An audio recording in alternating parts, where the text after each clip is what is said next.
மீதும் பழியை போடக்கூடாது என்பதற்கான ஒரு உருவகக் கதை.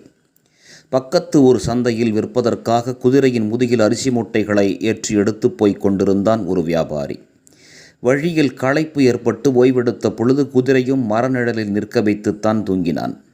தூங்கி எழுந்து பார்த்தால் குதிரையைக் காணோம். குழம்பி போய் அவன் சுற்றுமுற்றும் பார்த்த பொழுது எதிரே இருந்த பாதையின் தூரத்தில் ஒரு பையன் வருவது தெரிந்தது. அவனை கூப்பிட்டு, வழியில் குதிரையை ஏதாவது பார்த்தாயா என்றான். அந்த பையன் நிதானமாக, இடது கண் பார்வை கிடையாது, வலது கால் கொஞ்சம் ஊனமாக இருக்கும், முதுகில் நிறைய அரிசி மூட்டைகளை சுமந்து கொண்டிருக்கும் அந்த குதிரைத்தானே என்று கேட்டான்.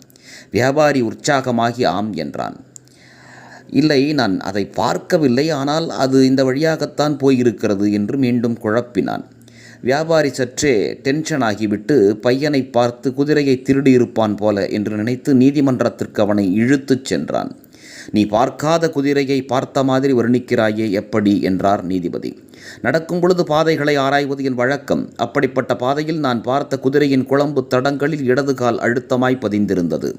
அதனால் வலது கால் ஊனம் என்று உணர்ந்தேன். பாதையின் வலதுபுறம் இருந்த புற்கள் மட்டும் அது மேய்ந்திருந்தன. அதனால் இடதுபுறமும் நல்ல புற்கள் இருந்தாலும் அதை மேயாததால் இடது கண் குருடு என்பதை உணர்ந்தேன்.